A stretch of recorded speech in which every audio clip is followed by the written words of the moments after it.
सुमध्याह्न 12:35 है। 16 जून 2024 रविवार है। ये शेर नगरस्थ महेश्वर महादेव जी का मंदिर है।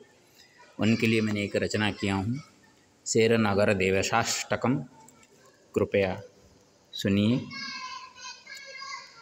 शेषकण्ठाभरणाय संभवे शेषरूपिणे शेषसायिष्टरूपाय शंकराय नमो नमः।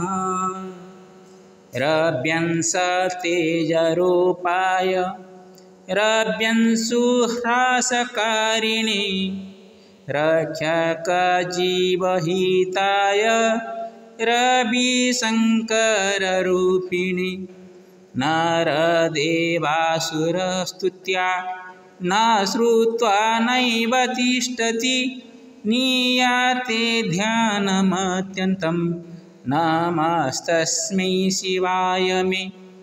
गतिदाता महादेवो गर्भहृता च शंकरः गिरिजावल्लभो देव गणपिता नमस्तुते।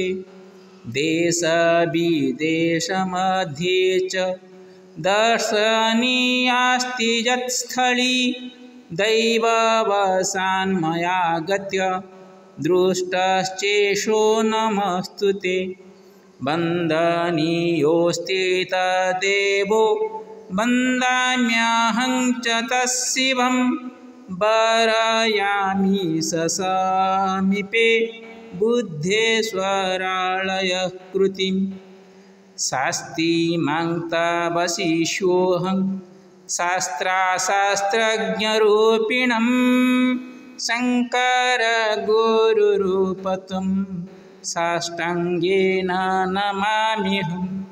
षडाननात्मधाराय षडारिनाशकाय च शम्भोनाथाय शिवाय शेरनगररक्षिणे शेरनगरदेवशाष्टकमिदमतिप्रियं यद्रचितं मया चात्र तदस्तु नित्यमङ्गलम्।